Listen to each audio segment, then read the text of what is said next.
Guys, meron tayong panibagong trabaho. Ang kanyang transmission ay stuck na siya sa number 3. Simula 1, 2, 3. Pag number 3 na, hindi na siya tumataas pa. Tapos may troubleshoot siyang P0720. Ibig sabihin nun ay output speed sensor, guys. Ito yon. I-check natin yan. I-check natin.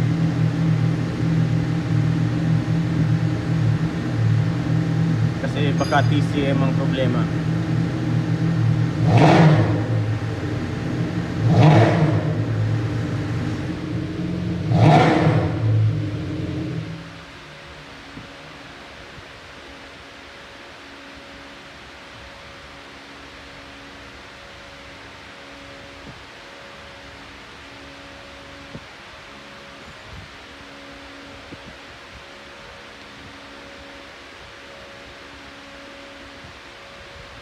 .4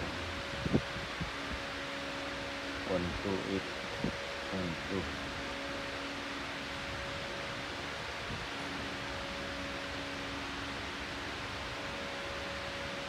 86.2. Yan. Doon tayo guys sa TCM.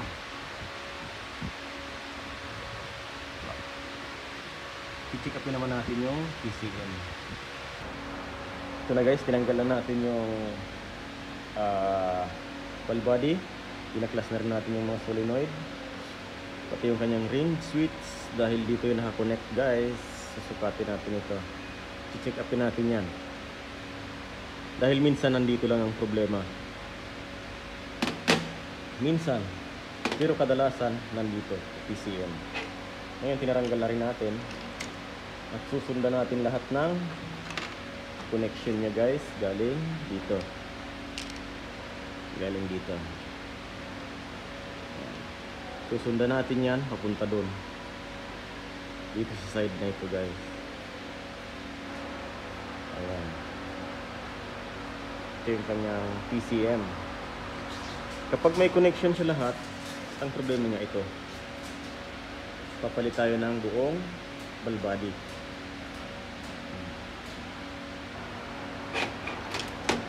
Yan. Pero mamaya na natin uumpisa ng pag-check up kasi break time na guys. Kakain muna tayo. Mamaya na itong hapon.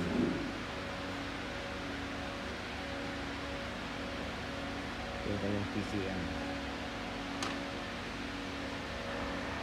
Okay guys, ituloy na natin.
Yan.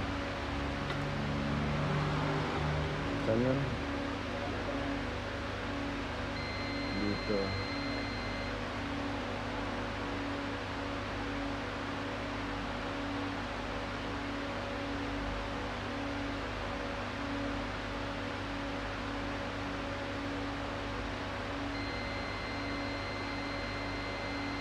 Ito.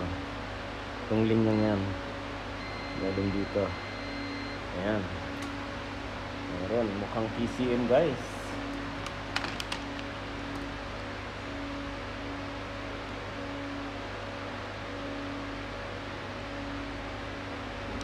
Mukhang PCM ang problema.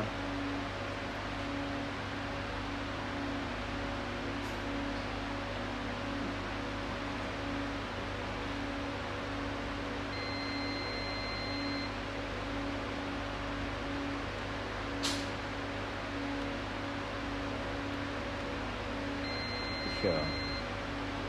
Ngayon, dito naman tayo.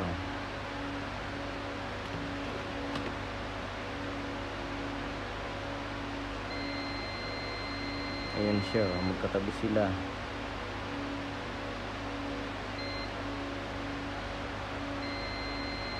Ayan.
Grounded ah.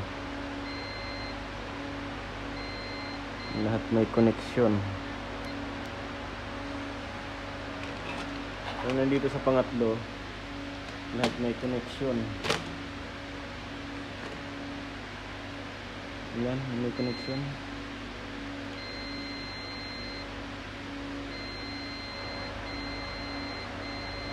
Lahat siya mayroon, oh. Ayan. Lahat mayroong contact yung ano.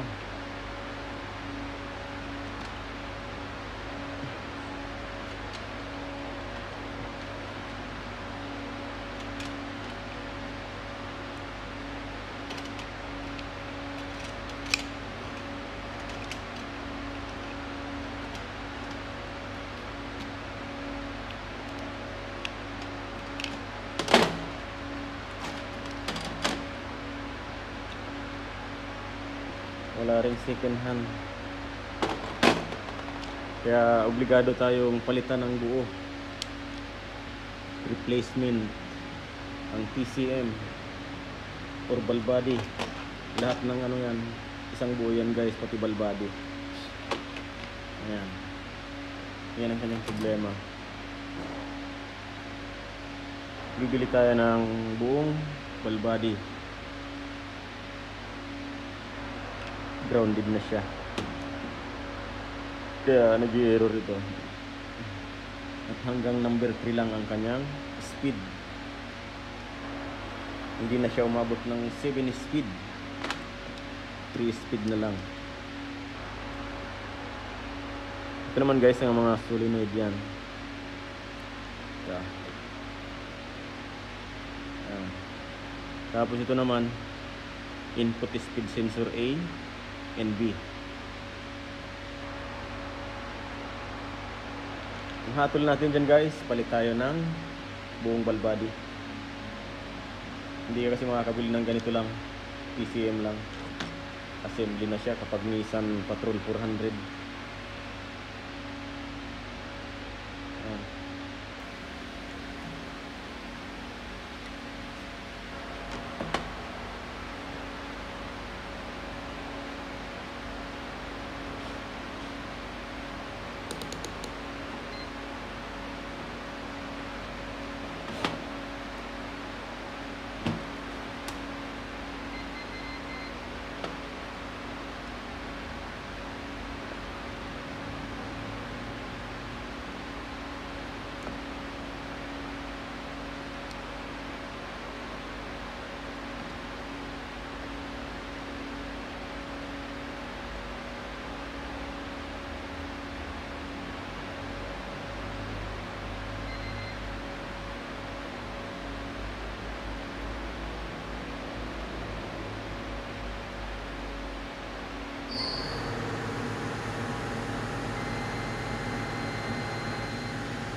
Ayan.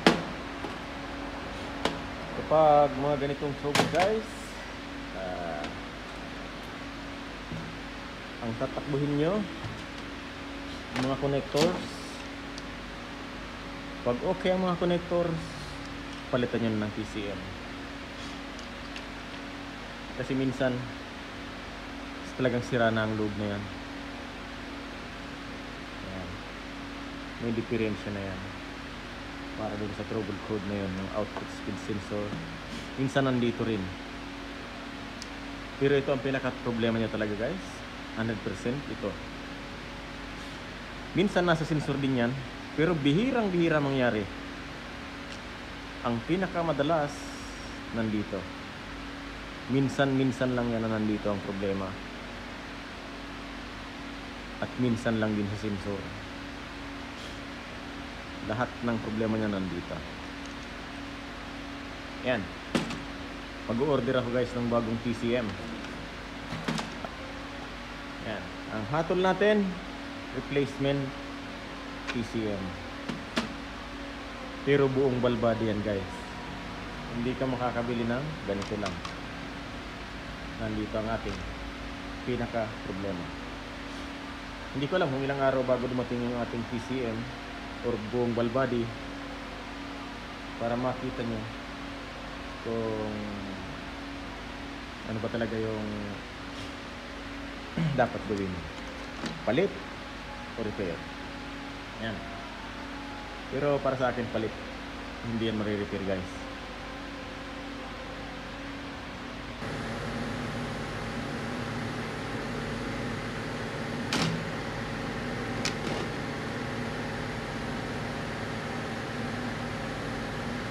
Yan na guys, dumating na yung ating balbadi na in-order.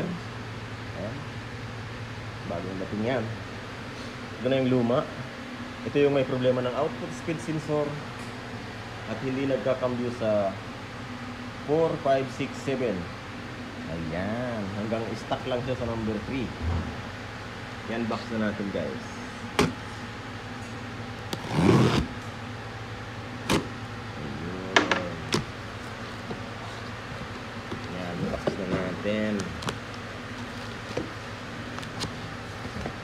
Kadalasang sira guys sa mga ganitong transmission kapag output speed sensor, palit na talaga ng buong balbadi kasi hindi ka naman makakabili ng PCM lang.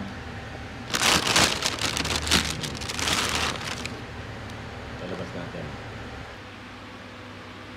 Basang-basa pa ng bagong oil guys. Ayan. Ayan, brand new. Brand new guys. Install natin yan. May o-ring ba? Meron. Kompleto. Bukas paandar na natin yan guys. Patatakbil na natin yan. Sayang, nandito kasi ang problema. Hindi mo lang pumunta dito yung problema eh. Kung dito lang sana, okay. Kaya lang talagang nandito eh. O kaya yung sensor mismo niya naka-connect dito guys. Medyo mahal-mahal yung assembling balbading ganito. Para ka na rin bumili ng sasakyan eh. Nairampa na natin, halagyan lang natin ng mga bolts. Ayun. Yan, bagong-bago guys. Ito yung malfunction sa kanya. Itong output speed sensor pero TCM ang problema. Ayan.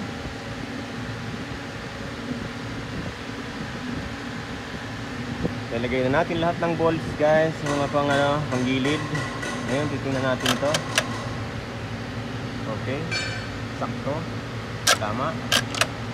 Lalagay na natin yan. Hindi kasi matatanggal kapag hindi mo na-neutral or na-adjust kasi dito babangga siya. Kaya kailangan tanggalin mo rin yung bolts niya doon. Yung nut. Kabit na natin ang connector guys.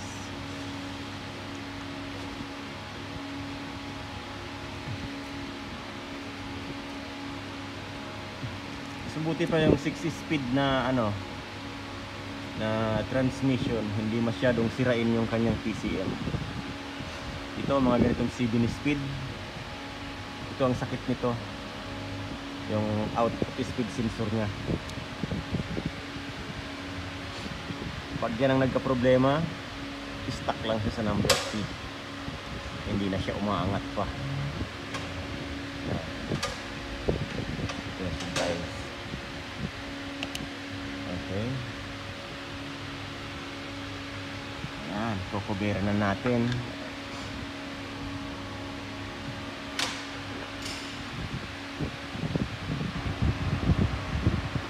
Guys, nandito na tayo sa loob. Pa-under na natin. I-reset natin. Ayan, under na. I-reset natin ang PCM.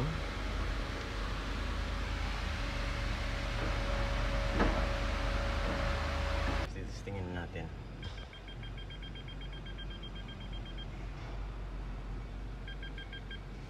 Guys, ayan.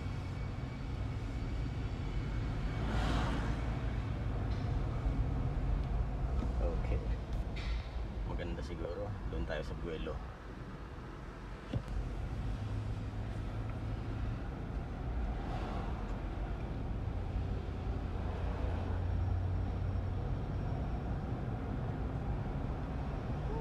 Ayos. Gumagana na guys. Palabas na tayo sa highway. Maka-highway na tayo. Diyan natin yan malalaman. Diyan natin yan husgahan.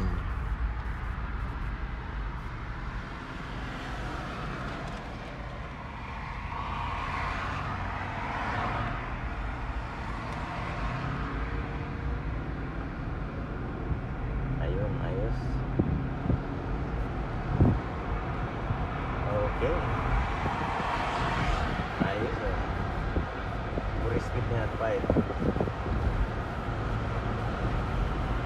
Dati hindi yan tumatakbo ng 80 na ngayon lampas na.